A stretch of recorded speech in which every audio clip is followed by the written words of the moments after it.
one of our top 12 redemption bracket deciding set between a Wave A pool here. Oh, interesting.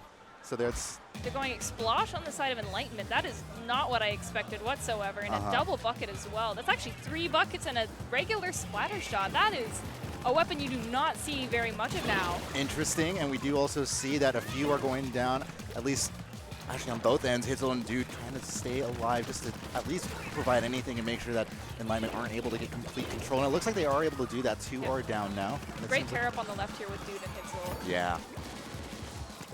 No one's capped yet, so no points. 30 seconds through. No, oh. Yes, as we say, commentator's curse, yeah. Although as soon as that was taken, it looks like there's not enough people down yet, so they'll want to focus on maybe getting some people down. That's Scooter down, and that's going to be a big one. It's seemingly that's going to take down some of their frontline power and maybe let Lux and Hitzel power through. Hitzel's going to get some nice control on top of tower here. Looks like they're going to get in a position pretty quick to try and lock them out here. They're definitely going to try to push up to this maze here. If Dude can get over to the right side with Nezzy over there, definitely we're going to try to start pushing, but Sneck will probably have an easier time pushing people out with the Explosh because it can rain down and like get you stuck really quick. So yeah. Scooters in the mid. It looks like one went down on Enlightenment. It looks like at least Sneck is going to be able to stay alive for a minute. Scooter's going to go down though. Ross somehow staying alive. Goodness gracious, and coming out on top there.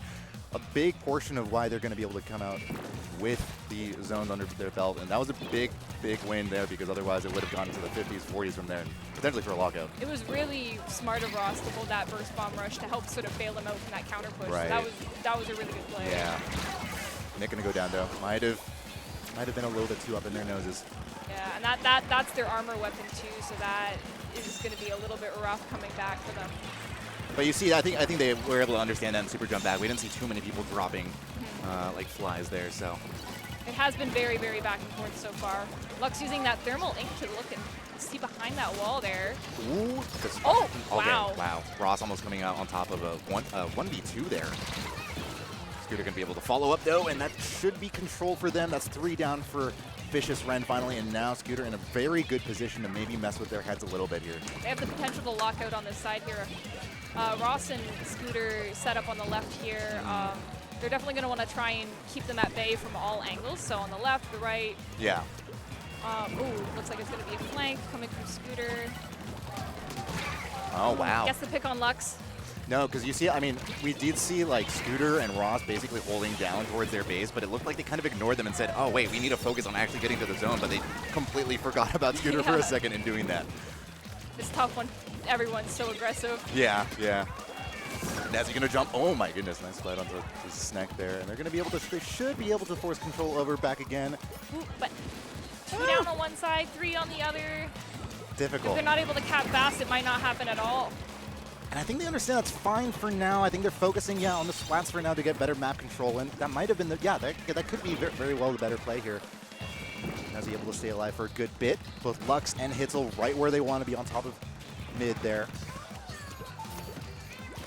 These weapons kind of complement each other really well because, like, it seems that the Explosh is stopping Lux from setting up, and it's kind of working vice versa on the other team. So no one's really been able to set up for very long. Yeah. Yeah, I feel like whenever they've gotten the lead, it feels like no one's quite ready to make that push that you would kind of expect from some of these, at least the Fishious Rend comp, in my opinion. So I feel like they haven't really pushed the envelope as much as they maybe could have in some of their situations where they have gain zone. They're looking to try and get back in here. They've held their specials and they're all sort of popping them. Trying to take back this left. I'm not really seeing the members of Enlightenment here right now. Where are they? Yeah, no, it looks like I'm Ross. sensing a flank. So Sneck just came in with the baller on the other side of the map. Ross is kind of big, sharking, and unfortunately it seems like to no good effect. Although we do see on the mini-map kind of Ross is just staying alive, just barely. Finally taken out, but took away so much distraction and attention from the Fishious Rend side and just being 1v2, 1v3 that it did help in the middle for a little bit. But Fishious Rend still able to come out on top with 30 seconds left. They're hoping to get back into this. There is something of a 30-point deficit, but they have wiped out that penalty. They have 24 seconds to go. Can they do it?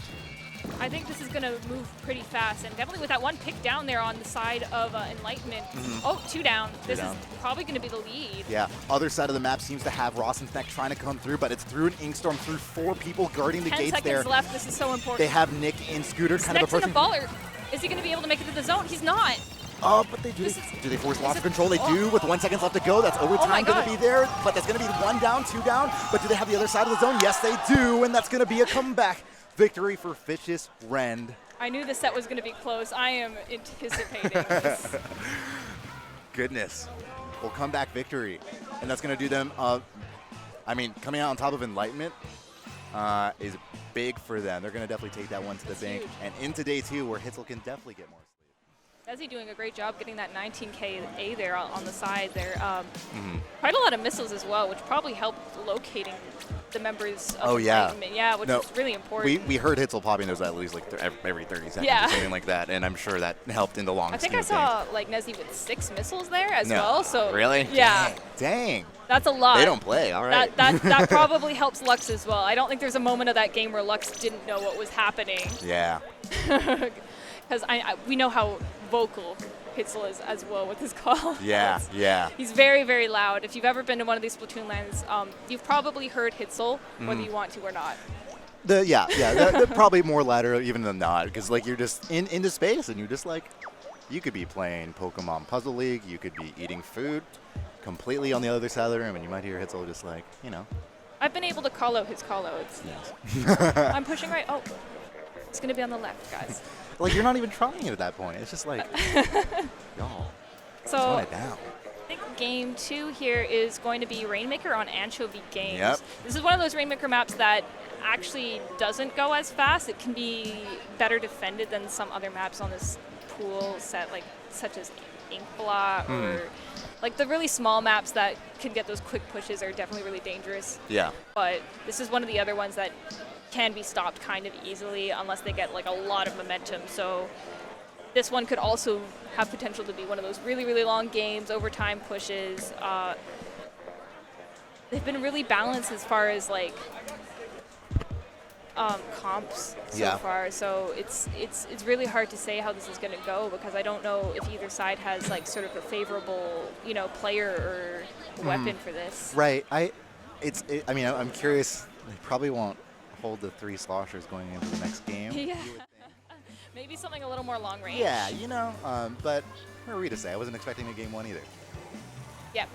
Hitzel and Lux still sticking with it. All right. We at least see the... Seeing some dualies on the side of Enlightenment. An armor out of Ross, which is a little surprising to me. I kind of expect like sloshers out of Ross. So I'm almost surprised they didn't have 1 slosher on the side of Enlightenment. Right. Maybe they just figured the 3 was a little overkill last game. Yeah, like, but never mind. Yeah, we'll see what they can do with it. Nick was pushing super far up, ends up getting taken down, but in the meantime, Enlightenment able to take out the Rainmaker and get 2 down as well on the other side of the map. So we do see a dude here doing their best to defend. Does see someone super jumping, but really can't do much from back behind this corner. That's 1 down. Oh, That's and that 2 was down. the pick that Ross needed. If there was 1 person there, it was going to be Dude to stop him in the office behind him, but Can I get it? He's dancing here. Yeah, you just have to play a 50-50 game of are you going to go left or are you going to go right. That game of chicken just didn't go out in their favor that time. But still, 34 points. Kind of take that wherever you can get it, especially in the first minute of the game. No, I don't know if they're... Okay, looks like they're going to pick it up instead of opting into resetting it and then letting it sit there while they sort of... Yeah. Your thoughts on that? I'm not too sure if that was the best play in that situation. If it were me, I would have probably let it reset while trying to get the middle of the map again. Yeah, because it seemed like, they really didn't have much to work with in that situation. So I was kind of expecting This looks really, really dangerous right now. Yeah, I would say a lot of this push was just generated from that decision of deciding to hold the Rainmaker but not getting the map control. Because it does put them at a bit of a disadvantage with the weapon speed and like picking up so fast. It lets the enemy team see exactly where you are because it's a huge glowing weapon. So now Hitzel's doing the exact opposite thing, which I think is a good play for them here. Finally getting some paint on the map in front of them. They do have a lot of time to work with. Unfortunately, it will have to be a kind of more or less a picture-perfect play to get them to where they will be in the lead. But popping the booyah here and the missile, so good synergy with the specials. Was only able to get 2 10 missiles at the same time. Oh, nice. Okay, nice. both hits and as he popped them there. Hitzel looking for playing that aggressive role, but he doesn't see Ross on the right side, I think, but it could be wrong there. Nezzy here. They just pushed Sneck into forcing his Booyah Bomb, kind of pushing him back there, putting him in a tough position. This does look like a bit of an opening for Fishious Rend here. All right, Nick taken down, but at least gets the trade there. That's a good trade for them. Yeah, it is a good trade. Oh, but the armor popping, this is probably going to be the end of it soon. And nice. like I said there, yep. Scooter getting the pick onto the Rainmaker. Looks like Hitzel's coming in pretty aggressively from mid with Dude.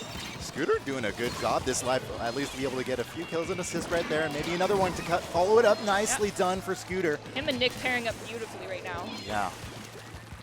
Yeah, I think this is probably the most they've stayed alive and stick together in the set so far. Oh, predicting that shark there on the side. Nice. At least able to trade. That's an all right one. Nezzy, the only one seeming to remain in a relevant spot here. Popping the defensive missiles to try and help stop the push, get some more paint in their side. To get away from that, and if you can actually, no, never mind. They're able to recover. Nicely done on those players. You just need to trust your teammates sometimes. Yeah, we don't have that vision, that clarity sometimes that they do, and their voice comes. Nick? Okay. Oh. The audacity. The audacity to try and cheese it right now. Yeah. Well, I mean, at least it gives them some time to recover and get them back in the middle of the map. Yeah, it does force them to pop it a second time. Yeah, and it allows Scooter here to be in a better position to lock them out a bit and maybe catch them off when they wouldn't expect it otherwise. Does have the 10 missiles as well, so great jump back to spawn and gets nearly. You can wait for it, yeah. No.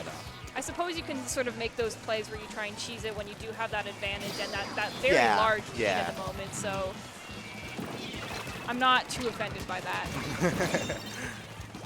Scooter is still doing very, very well. Like just being very offensive and defensive. Like he's being very patient as far as his plays, so that's really good. But looks like Dude's getting some jumps into their side.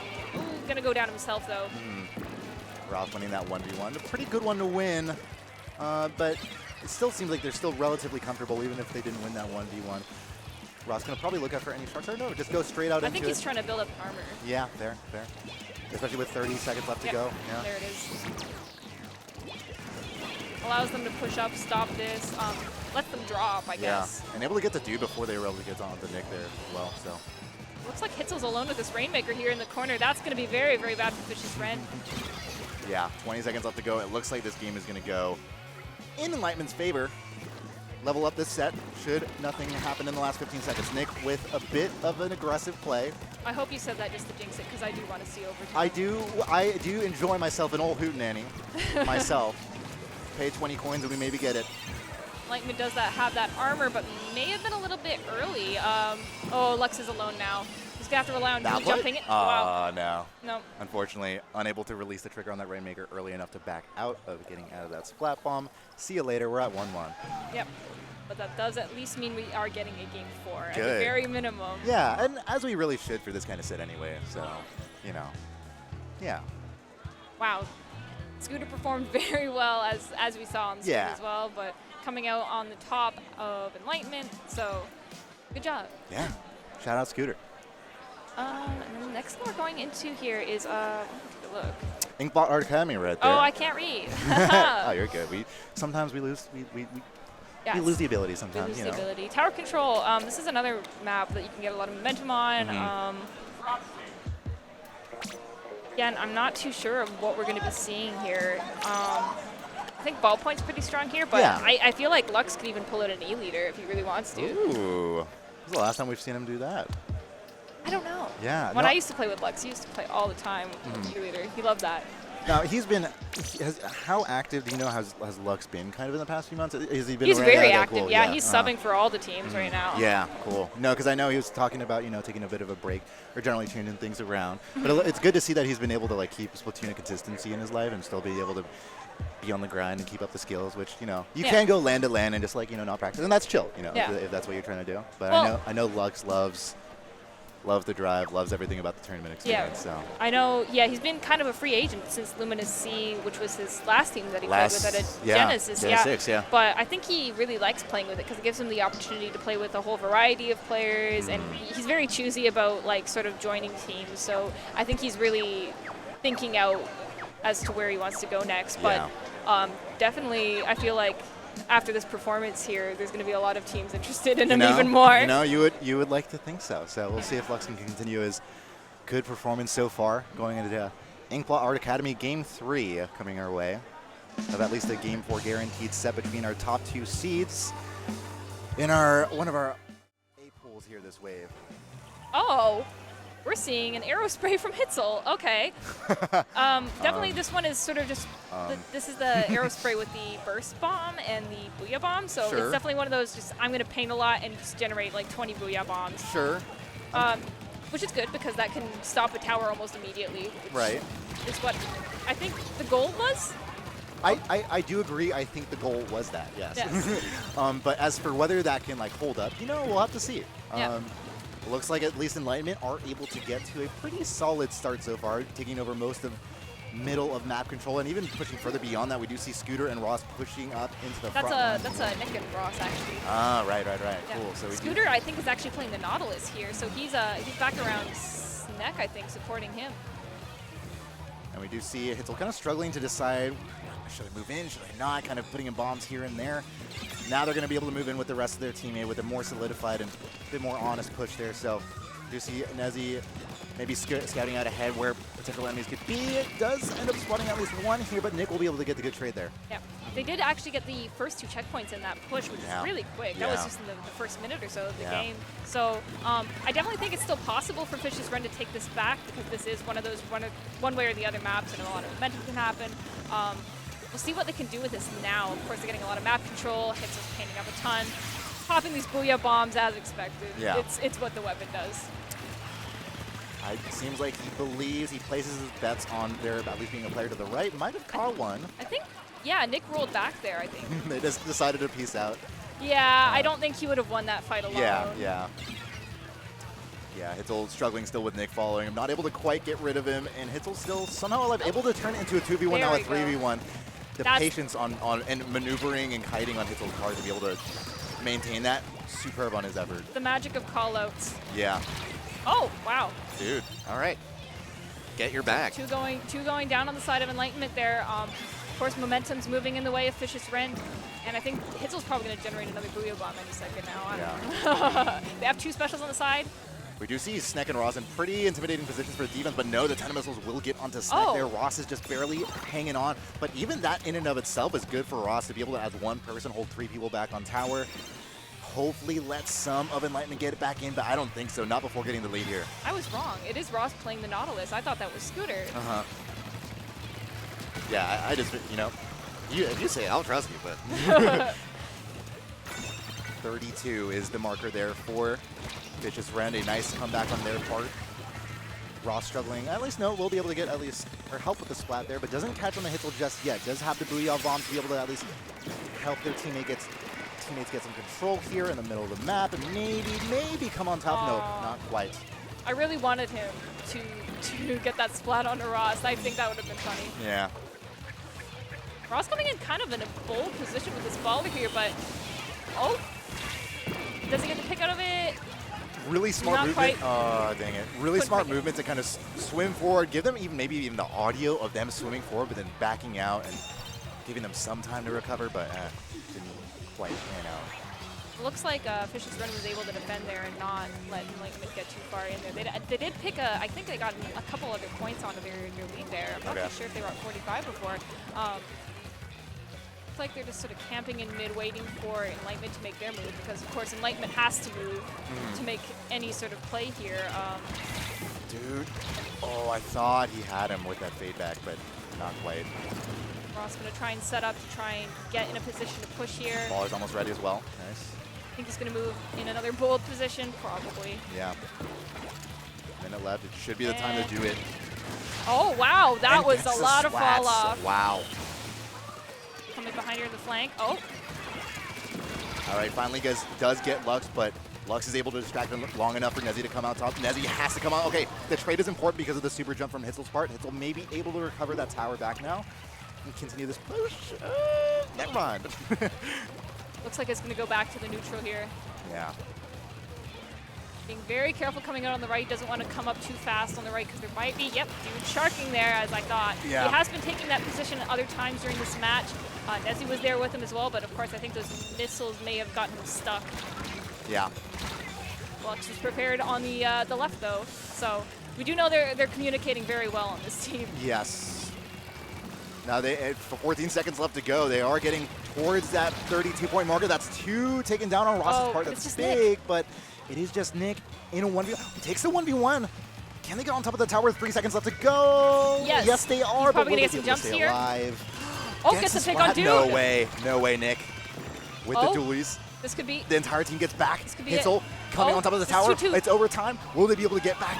No, they won't be able to the entire time. Enlightenment able to win the fights on top of the tower and somehow barely able to stay alive.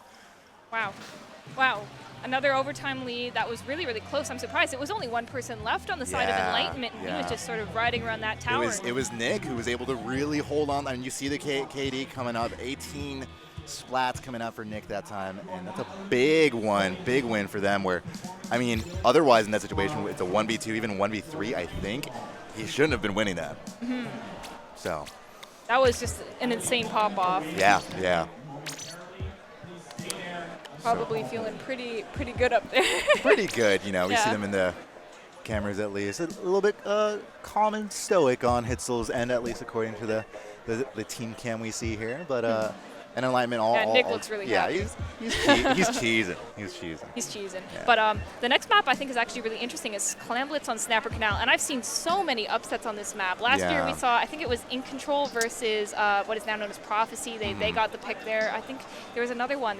I've seen it tons of times, even at Beacon events. I think I've seen like pickup teams take this off of Deep Blues before. So this is one of those maps that can go one way or the other really fast. In fact, that G5 Saffron Rice versus I think it was STDX. Yeah, that was the one. You are correct. This was the one, and it's interesting that you call it that moment. I think when you talk about Genesis moments, that's probably one to come up to your. That one comes up all the time. I think definitely. that shows up in the trailers. Yeah, good bit. So we do. Yeah, this definitely. I'm glad you pointed it out. This is kind of like a historical, upsetty, insane overtime, and especially at Genesis. So that's in and of itself something to look forward to. So we'll see how they adapt on the fly. I know Snack. The last game was taking a long time to mull over weapon choice. This time, pretty instantaneous. So he's confident. Yeah. After that game, Nick not so much, but yeah. It's probably considering that worked really well for him last game, so maybe it'll work again. But I don't know. Like Nick plays everything it feels. So yeah. When you have so many options, he decided. Yeah. So we'll get into it. Game 4. Will this be the one where Enlightenment takes the set? Or will we see a Game 5 here? I really want a Game 5. I think we're going to, I don't know, if I had to bet, I could be said to be a betting person. I would bet that we get a Game 5 here, but just given by how close these games have been. Yeah. And even if it doesn't get a Game 5, all these games have been individually close, that it's still a pretty satisfactory 3-1 to see at least. And of course, we know that Hitzel at other lands before has really picked up the pace on day 2. So even if they, even if Fishious Rend goes down here, then I think they're going to do really, really well in Redemption. Yeah. So see them backing off a little bit here. An early pick onto the side of Fishious Rend, and then Lux goes down as well. So they have been kind of constant 3 down since the game started. Enlightenment might be able to make a push if they can formulate. Yep, there it is. Interesting on Dude's. Okay, wow, I just completely missed. Sorry that they had got some clams into the basket to the 40-point marker already, and it seems like they just cannot get in. 29 and counting at this point, but no clam. Snack is going to have to recover some. Does have a few. Should be able to get some in. Nobody able to defend, and Hitzel on his own trying to wait it out, but at this point, I'm sure he's calling out his teammates. I can't do this for much longer. That was was so just fast. like that. We got 100-0 for Enlightenment and a Game 4 set. Yeah, wow.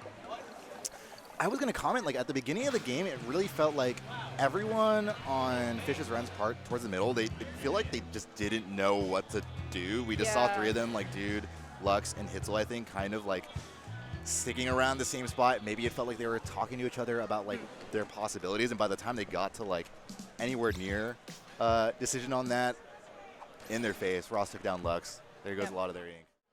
That was a lot of momentum. I guess Enlightenment was really confident with what they had there. And I mean, they've been a team for very long, so Clamblitz is definitely going to be a strong mode for them. Yeah, that mode is completely reliant on synergies.